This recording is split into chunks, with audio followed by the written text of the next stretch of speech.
It was a Thursday evening, just after sunset. I'd taken my niece to the small neighborhood park she loved. It was a quiet place, usually filled with kids and their parents, but for some reason it was empty that evening. The swings creaked slightly in the breeze, and the slide gleamed faintly under the dim park lights. She was happily running around, climbing the jungle gym and pretending the wood chips were lava. I sat on a nearby bench, scrolling through my phone, but kept an eye on her. After about 20 minutes, I heard the sound of a swing. It wasn't loud, just the faint, rhythmic squeak of the chains. I looked up, but no one was on the swing. My niece was over by the monkey bars, so it wasn't her. I brushed it off, thinking it was probably the wind. But then, out of the corner of my eye, I noticed something strange. A figure was standing near the edge of the park, just outside the pool of light from the street lamp. I couldn't make out their face or even their clothes, just a dark silhouette. "Hey, sweetie, come over here," I called to my niece, trying to sound calm. She hesitated, clearly not understanding why I was interrupting her play, but she came over anyway. I turned back toward the edge of the park. The figure was gone. We stayed for a few more minutes, but my unease grew. Every time I glanced at the shadows, I felt like something or someone was watching us. Finally, I told her it was time to go. As we walked to my car, I felt the distinct sensation of being followed, but every time I looked back, the park was empty. That night, I couldn't shake the feeling that something wasn't right. My niece didn't mention anything strange, so I tried to convince myself it was just my imagination. But the next day, I got a message from her mom. "She had a nightmare last night," the text said. "She keeps talking about someone standing in the park, whispering to her." I felt a chill. I hadn't told anyone about the figure I'd seen. That evening, I decided to drive back to the park. I told myself it was just to ease my mind, to prove there was nothing there. It was completely empty, as I'd expected. I parked my car and got out, walking toward the swings. That's when I heard it. Faint whispers, too low to make out, but definitely there. They seemed to come from everywhere at once, surrounding me. My pulse raced as I looked around, but I saw nothing. I turned to leave, but as I walked back to my car, I noticed something that made my stomach drop. Written in the condensation on the rear window of my car was a single word: stay. I didn't wait to think. I got in and drove off, heart pounding the whole way home. I haven't been back to that park since. My niece hasn't asked to go either, which is strange, because it was her favorite place. Sometimes I wonder if she saw more than she let on that night. Whatever was there, I'm sure of one thing: it wasn't just my imagination. And I'll never look at an empty playground the same way again.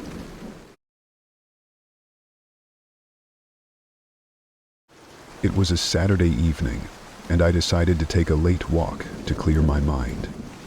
My route took me past the neighborhood playground, a small fenced-in area with swings, a slide, and a few other pieces of old equipment.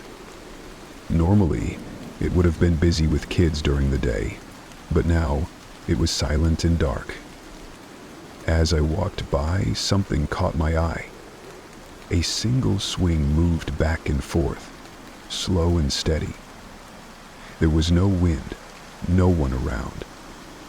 It unsettled me, but I tried to ignore it, chalking it up to my mind playing tricks on me.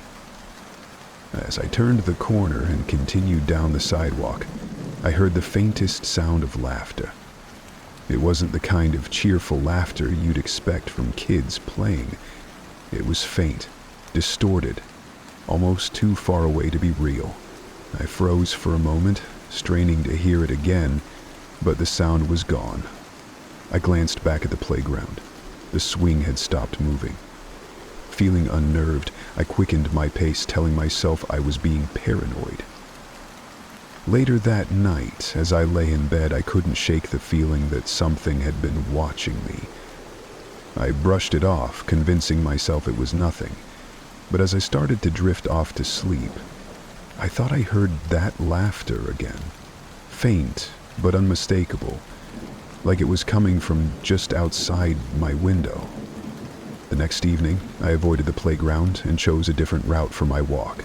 I didn't want to deal with the weird feeling it gave me, but as I passed a quiet street near my neighborhood, I noticed something strange. There was a single deflated ball sitting in the middle of the road. It wasn't unusual to see toys left behind by kids, but something about the way it sat there, perfectly centered in the street, made me uneasy. I kept walking, but I couldn't shake the feeling I was being watched.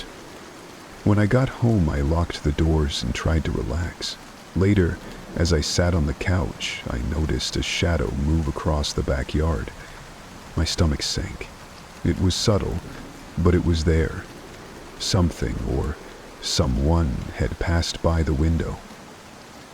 Subsequently, shortly after the misty compulsions made their first presence in the small adult room, I felt the shadow knelt, and then they saw coming. I turned off the lights and carefully peeked outside. At first I didn't see anything. Then, in the faint glow of the street light, I saw it. The same swing set from the playground. But it wasn't supposed to be there. It looked like a distorted memory, as if it had been transplanted into my backyard. One swing was moving, and then I heard it again. The laughter. Louder this time, clearer, as if it was right behind me. I turned, but there was no one there. The next morning, I called a friend and told them everything. They didn't believe me, of course, but they offered to come over and stay the night. That evening, we sat in the living room trying to laugh it off. Around midnight, the sound of creaking metal echoed through the house. We both froze. When we looked outside, the swing set was gone. But in its place, the deflated ball sat in the middle of the yard, perfectly centered, as if it had always been there. I moved out of that house a month later. My friend never stayed over again, and I never walked past that playground again. Whatever it was, I don't think it wanted to hurt me. It wanted me to notice it, to acknowledge it. And sometimes, late at night, I still hear that laughter.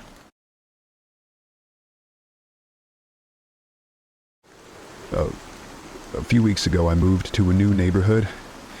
Well, it was quiet and seemed like a good place to start fresh. Just a block away was a small playground. During the day, it was filled with kids and parents, but at night, it was completely still. One evening, I decided to take a late-night walk. It was around 10 p.m., and the streets were empty. Passing the playground, I noticed the swing set.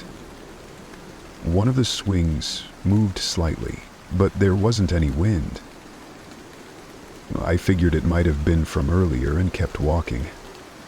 As I continued down the road, I felt this weird sensation, like I was being watched.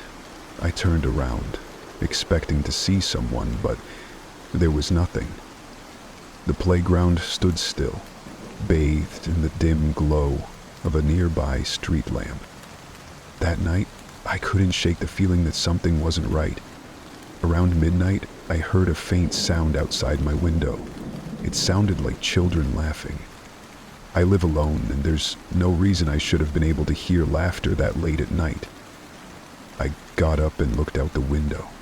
From my room, I could see the playground in the distance. It was empty, except for the swings. One of them was moving again, back and forth, like someone was sitting on it. I told myself it was my imagination and went back to bed. The next night, I was restless and couldn't sleep.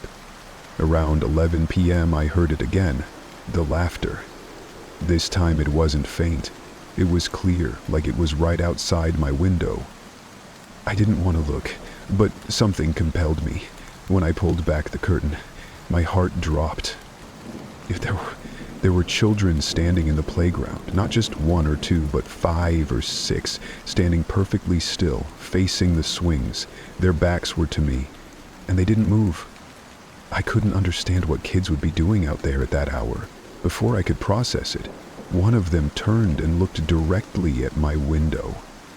I froze. The child didn't have any distinct features, just a dark silhouette with hollow, empty spaces where eyes should have been. I stumbled back from the window and grabbed my phone to call the police. I told them there were kids in the playground late at night and they agreed to send a patrol car. When I looked outside again, the children were gone. Minutes later, I saw the police car pull up near the playground. An officer stepped out and shined a flashlight around. He didn't find anything. I felt embarrassed and wondered if I'd imagined it all. The officer left, and the neighborhood was quiet again. Until about 2 a.m., I woke up to the sound of my front door handle jiggling. I froze, listening as the handle twisted back and forth. Then I heard the faint laughter again, this time coming from inside my house. I stayed locked in my room until morning. When I finally worked up the courage to check the house, the front door was still locked. But on the table in my living room, I found something that wasn't there before. A small, dirty toy, like the kind you'd find in a playground. I moved out the next day.